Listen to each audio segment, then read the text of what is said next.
चलो आप सबको जय मसीह की, प्रभु यीशु मसीह का धन्यवाद करते हुए प्रभु में सब आप आनंदित और मगन होंगे। मुझे विश्वास है कि प्रभु ने आपको स्वस्थ और चंगा रखा। आज के जो हम वचन पढ़ेंगे यूहन्ना 13:7, और आज का जो टॉपिक होगा यीशु अपने चेलों के पैर धोता है। इस वचन को भी पढ़ेगा। यीशु ने उसको उत्तर दिया, जो मैं करता हूँ तू उसे अभी नहीं जानता, परंतु इसके बाद समझेगा। हालेलुया। प्रभु यीशु मसीह का धन्यवाद करते कि प्रभु हमारा राजाओं का राजा है, प्रभुओं का प्रभु है। यहाँ मसीह के बारे में लिखा हुआ है कि जैसे पहले फंसे पार में से पहले ही जब यीशु ने जान लिया कि मेरी घड़ी आ पहुँची है, मैं जगत छोड़कर पिता के पास जाऊँगा, और अपने लोगों से जो जगत में थे जैसा वे प्रेम रखता था अंत तक वैसे ही प्रेम रखता रहा। हालेलुया। जब आज तक लोग प्रेम रखते रहते हैं जिस तरह से, और आज दुनिया में ऐसा नहीं है। जैसे यीशु मसीह प्रेम रखता था सारी दुनिया के लोगों से, आज ऐसा नहीं चल लिया गया। आज परमेश्वर का धन्यवाद करते कि प्रभु महान और आदर के जो परमेश्वर है। जब जहाँ देख रहे हो तो किस तरह से शमौन जो पतरस कहलाता है उससे कहा कि पतरस ने उससे कहा तू मेरे पाँव कभी नहीं धोने पाएगा। जय सुनकर यीशु ने उससे कहा यदि तुझे ना धोऊं तो मेरे साथ तेरा कुछ भी साझा नहीं। शमौन पतरस ने उससे कहा हे प्रभु, तू मेरे पाँव ही नहीं वरन मेरे हाथ भी और सर भी धो दे। यीशु ने उससे कहा जो नहा चुका है उसे पाँव के सिवाय और कुछ धोने की आवश्यकता नहीं है, परंतु ये बिल्कुल शुद्ध है और तुम शुद्ध हो। परंतु सबके सब नहीं, वह तो अपने पकड़वाने वाले को जानता था, इसलिए उसने कहा तुम सबके सब शुद्ध नहीं हो। जिस तरह से शमौन के पुत्र यहूदा इस्करियोती के मन में यह शैतान ये डाल चुका था कि वह पकड़वाए जाने तक भोजन के समय में यीशु ने यह जानकर कि पिता ने मुझे सब कुछ मेरे हाथों में सौंप दिया है और मैं परमेश्वर के पास से आया हूँ और परमेश्वर के पास ही मैं जाता हूँ। और उसने क्या करा, भोजन पैसे उठकर अपने कपड़े उतार दिए और अंगोछा लेकर अपने कमर बांधी। तभी बर्तन में पानी भरकर चेलों के पाँव धोने और इस अंगोछा से ये क्या हुआ, जो अंगोछा उसकी कमर से बंधा हुआ था वैसे उसे पोंछने लगा। और जब भी वे शमौन पतरस ने उसके पास आकर उससे कहा हे प्रभु, क्या तू मेरे पाँव धोता है? ऐसे में उसको अभी पढ़ा था ना, हमने उत्तर दिया जो मैं अब करता हूँ तू उसे अभी नहीं जानता, परंतु उसके बाद समझेगा। पतरस ने 8 बजे से पतरस ने उससे कहा कि मेरे पाँव नहीं, अब तुझे क्या करना है, मेरे सर से लेकर पाँव के तले तक धो सकता है, क्योंकि यीशु मसीह जानता था कि पतरस शुद्ध है। और उसने क्या करा कि उसने बपतिस्मा ले रखा था, इसलिए यीशु मसीह ने कहा कि वो शुद्ध है। जिस तरह से हमने उसमें पढ़ेंगे कि पतरस को सचमुच ये कारण समझ में नहीं आया कि यीशु के यीशु अपने चेलों के पैर धो रहा था। यीशु ने उसे बताया उदाहरण में कि बाद में समझने पर इस बात को बेहतर रीति से समझेंगे। जैसे अभी हम 14 और 15 में पढ़ेंगे। सब बाद में यीशु ने ये सिखाया कि सभी प्रकार की सच्चाई की ओर अगुवाई करता है। हालेलुया। जब हमने 14:26 में 16 के 13 में सभी शिष्य यीशु की शिक्षाओं के अर्थ को पूरी तरह समझेंगे, क्योंकि यीशु मसीह हर तरह से क्या करता था, दृष्टांत में उन्हें समझाता था। तभी यीशु ने जब पतरस के पाँव धोने वाला था तभी पतरस ने इनकार कर दिया, और पतरस ने सोचा कि उसके स्वामी की शिक्षा के उसके सेवक के रूप में व्यवहार अनुचित था। इसकी वजह से खुद पतरस खुशी से यीशु के पैर धो सकता था, परंतु यीशु ने पतरस से कहा कि यदि तुझे मैं ना धोऊं तो मेरे साथ तेरा कुछ भी साझा नहीं है।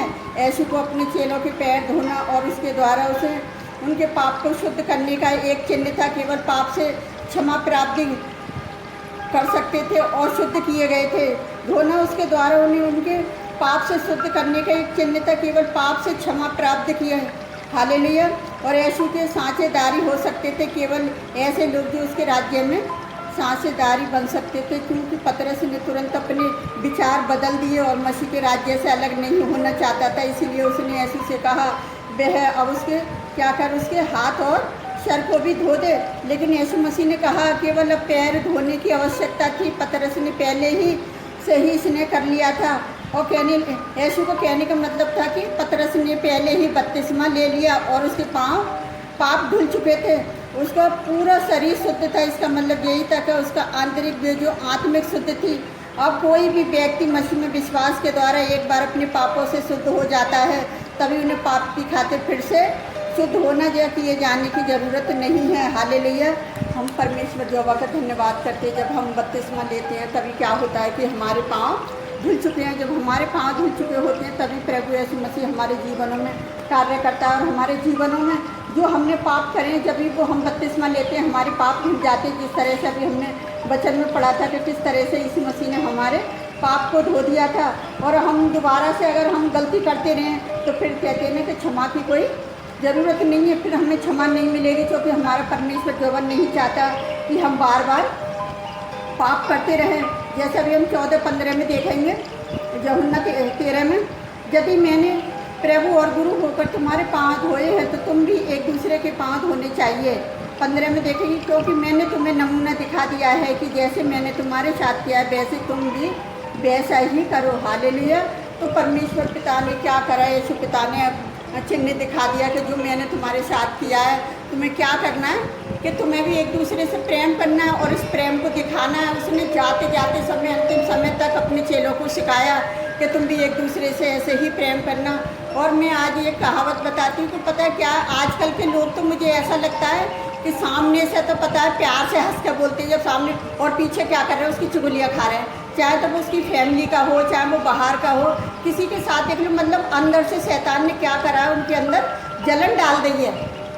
कई बारी हम लोगों को इतना प्यार करते हैं और वो सामने वाला पीछे से हमारी आके चुगली करे तो कितना बुरा लगता है कि मैं इससे प्यार करता हूँ और जो मेरी चुगलियाँ खा रहा है। ऐसे यीशु मसीह के साथ भी हो रहा था। यीशु मसीह प्रेम कर रहा था, लोग कह रहे नहीं इसको मत मान, ये धर्म बदलता है, ये धर्म परिवर्तन करता है। लेकिन नहीं, प्रभु बीमारों को चंगा करने के लिए आया था, मुर्दों को जलाने के लिए आया था, अंधों को आंखें देने के लिए आया था और वो अनेक प्रकार की बीमारियों से लोगों को चंगा करने के लिए आया था।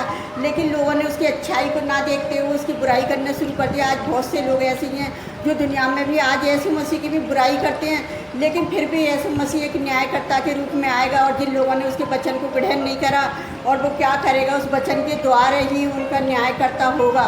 तो हम परमेश्वर यहोवा का धन्यवाद करते हैं कि आज जिसने लोगों ने यीशु मसीह को ग्रहण नहीं करा, यीशु मसीह पर विश्वास नहीं करा, तो आज इस वचन के द्वारा एक दूसरे से प्रेम करना सीखें, क्योंकि परमेश्वर प्रेम है, उसने हमें प्रेम सिखाया है। तो इसलिए एक दूसरे से प्रेम कीजिए और जो यीशु मसीह ने आपको नमूना दिखाया है उसके नमूने पर चलिए। और सारे मसीह विश्वासी भाई बहन को भी मैं यही कहना चाहूँगी कि वो भी क्या करें, जो यीशु मसीह ने नमूना दिखाया उस नमूने पर चले और एक दूसरे से प्रेम करें। हालेलुया। तो प्रेमी परमेश्वर है। तो आइए हम आप सबके लिए प्रार्थना करते हैं।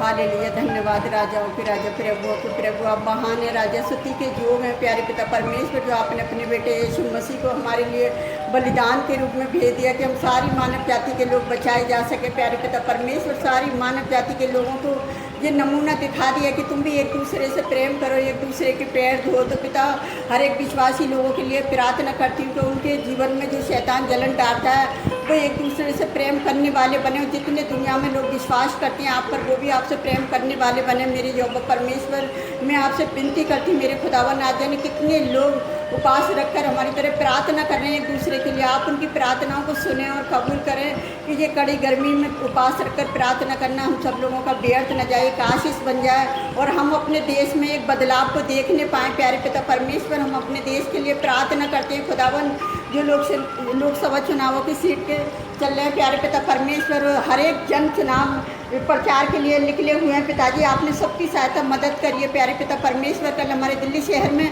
जो चुनाव है प्यारे पिता परमेश्वर, चाहे कितनी भी दूरी पर लोग रहें प्यारे पिता परमेश्वर, अपनी बोर्डिंग करें और बोर्डिंग के लिए निकलें मेरे यहोवा परमेश्वर, एक अच्छी सरकार बैठ सके मेरे खुदावन।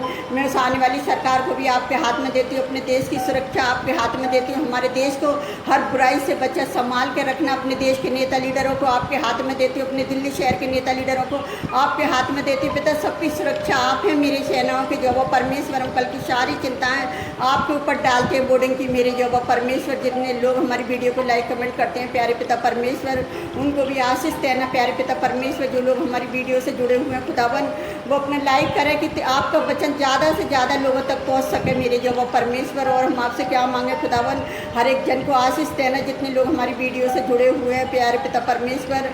और सारा हम आदर महिमा आपको देते, सारी कमी घटियों को आपके चरणों में डालते हैं पिताजी। हम जो भी मांगते हैं यीशु नासरी के नाम पर, आमीन। प्रभु आप सबको बहुत ऐसे आशीष दे।